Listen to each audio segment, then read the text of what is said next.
আসসালামু আলাইকুম, আমি doctor Atal Mujib Rashed. Actually food drop অনেক কারণে হইতে পারে। তো এটার ওয়ান অফ দ্য কারণ হচ্ছে যে পিএলআইডি জনিত সমস্যা হয়।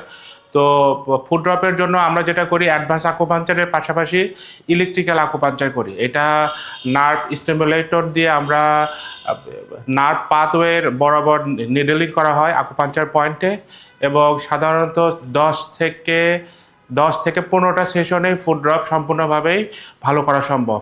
এবং চিকিৎসা নেওয়ার প্রথম দিনেই ইনশাল্লাহ আগের থেকে অনেকাংশেই ভালো এবং অনেকাংশেই কমফোর্টেবলভাবে হাঁটাচলা করতে পারে। তো আপনারা যারা বিভিন্ন কারণে, ওয়ান অফ দ্য কারণ হচ্ছে পিএলআইডি জনিত সমস্যা, যারা ফুড ড্রপের সমস্যায় ভুগছেন এবং বা যারা যারা পিএলআইডি জনিত অপারেশনের করার পরও ফুড ড্রপ ভালো হয় নাই, তারা আমাদের এখানে অ্যাডভান্স আকুপাঞ্চার চিকিৎসা নিতে পারেন।